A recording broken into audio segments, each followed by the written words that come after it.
I have registered my car. I've been licensed. I'm ready to drive. Can I just go onto the road and drive anyhow I want? No. What is expected of me as a driver? What attitude must I imbibe so that I'll be kept safe on the road? Today, we are going to look at the driver's attitude. This is Richway Driving School. My name is Dominic Ade. You see, as a driver, you are driving in a public space.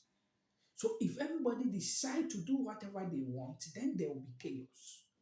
So to make sure that there is no chaos, that is why the DVLA has come out with some attitudes you have to imbibe as a driver. And to help us remember, I'm going to give you the acronym COAT. COAT. Our C stands for concentration. As a driver, you must always be attentive to what is going on the road. So, for example, changing CDs whilst driving. If you are not careful, your attention will go on to what you are doing and you forget that you are the one driving. Tuning the radio manually, talking excessively on your phone, most especially WhatsApping whilst driving. This thing will take your attention from the road and can easily lead to an accident. You see, driving is done at a speed. If somebody walking should lose concentration for 1 minute, he may have covered just a little distance.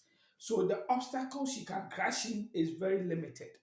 But if you give a car 1 minute, because driving is done at a speed, the car would have covered a longer distance such that in case the driver is to lose concentration for that 1 minute, the number of things he can crash into are numerous. So as a driver, you don't have the luxury of time to lose concentration. You must always be attentive, focus on the road. And one thing I want to draw attention to is that you see, if you are driving and you are fond of looking at things at the side of the road, you see, the human mind is such that where your eyes is pointing, unconsciously your hand will be turning there. So the more you are looking at the side of the road, before you realize, you will turn your steer and it will fall into the gutter. That's why I say, oh, the man was looking at a pretty lady and the car entered the gutter. It's not because he intentionally turned the stair to enter, but as long as his eye was pointing to that direction, unconsciously, his hand will also turn into that direction. So you must concentrate. You must be attentive. Anything that affects your concentration, you must avoid it. The second attitude you must imbibe is our O, which stands for observation. Observation means look onto the road, look out for the road signs, look out for the road markings, and obey what they are telling you.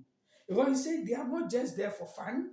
The road signs give us instructions, they give us warnings, they give us information, and they pinpoint facilities to us. So if you don't focus on these road signs and know what they are telling you, then you are going to have an accident. For example, assuming you are driving and you are about to reach a sharp curve, you see the sharp curve warning sign will come to come and warn you that where you have reached, there is a sharp curve ahead of you.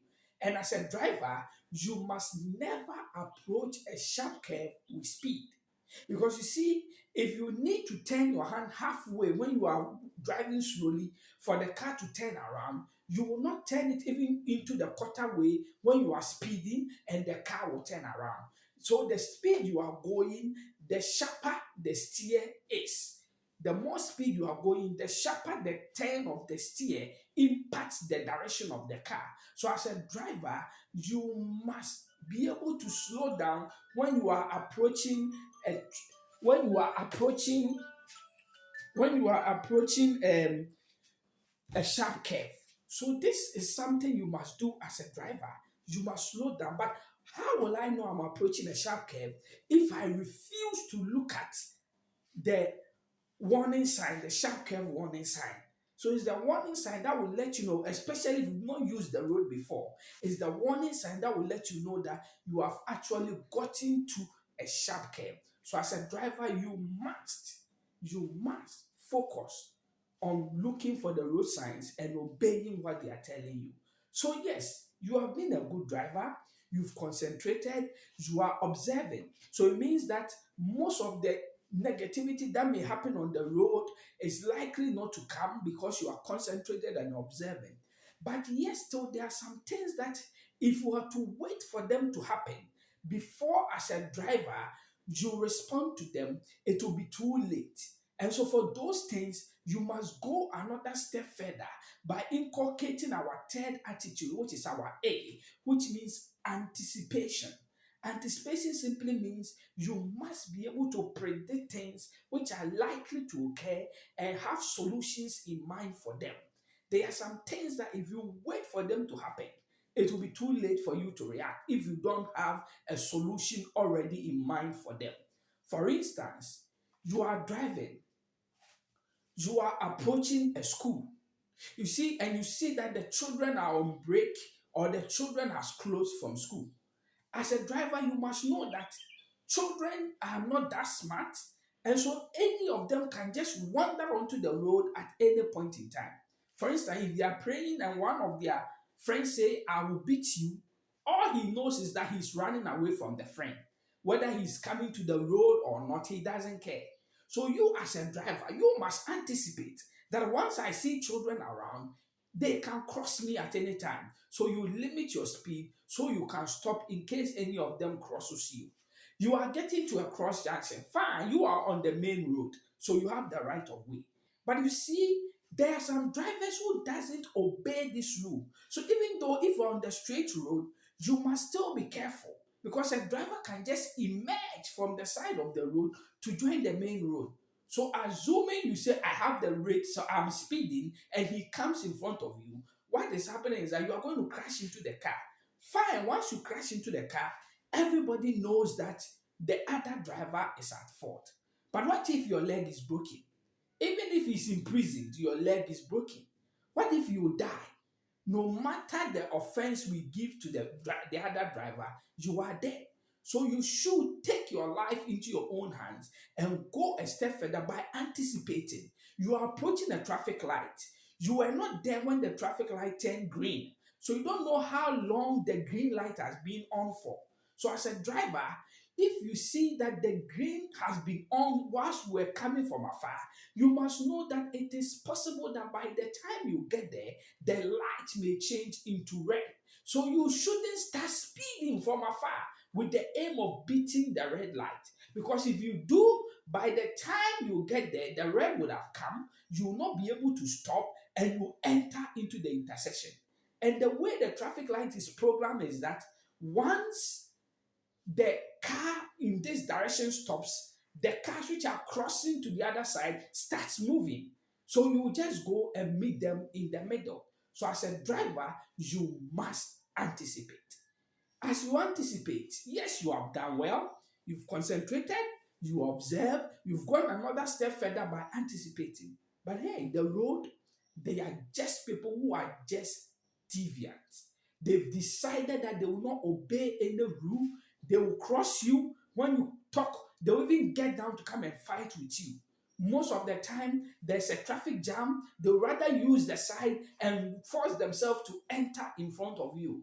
And so these people, you must put on your fourth attitude, which is our T, and our T stands for tolerance. You must tolerate the behavior of other road users. You must tolerate their behavior. So tolerance.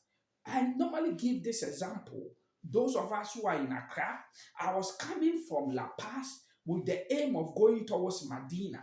You see, when you reach after Joel, when you are getting to the Tetekwashi interchange, there is a side because of the interchange. So the driver, instead of following the traffic queue, rather turned to the side and was driving at the side.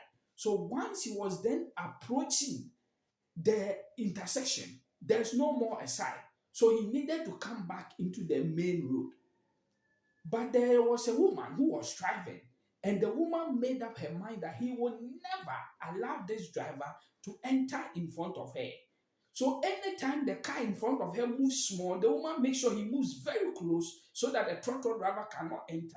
The third time he does that, he crashed into the car in front of her, and the trotro driver just turned his hand around the woman and drove off. And I saw that the driver in the front passenger seat, in the car in front, has gotten down to come and look at his car.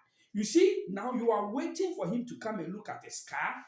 If he comes and his car is spoiled, you may have to go and fix it.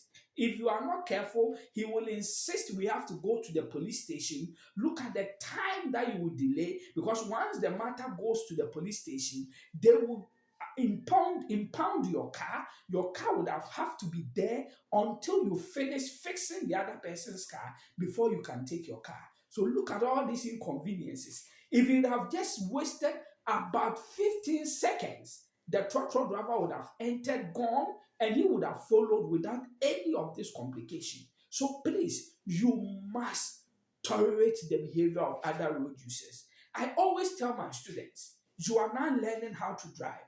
Don't go onto the road to go and compete with the truck drivers and the taxi drivers. Because if you do, they will cause you to make a mistake and they will leave you. Because you see, what do? You wake up, you drive your car to your workplace, and you park. But for them, some wake up as early as 4 a.m. and they start driving till the evening before they park. So what are you saying? Can you compare yourself to them? Because the driving they may do in a day, you may not even do it in a week. So how can you compare yourself to them? Just as they can't come to your office and come and compare themselves to you, in the same way on the road, they have experience. So please, don't go on the road to compete with them, especially as a learner driver. Tolerate them. Let them go. You will definitely get to where you are going, because it is always better to be late to where you are going than to become the late. If you are late to where you are going, you will get there. But if you are the late, you will never get there. This is what I have for you today.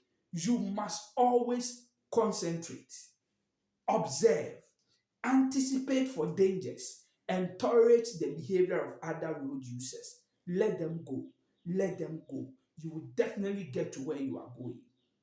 This is Richway Driving School.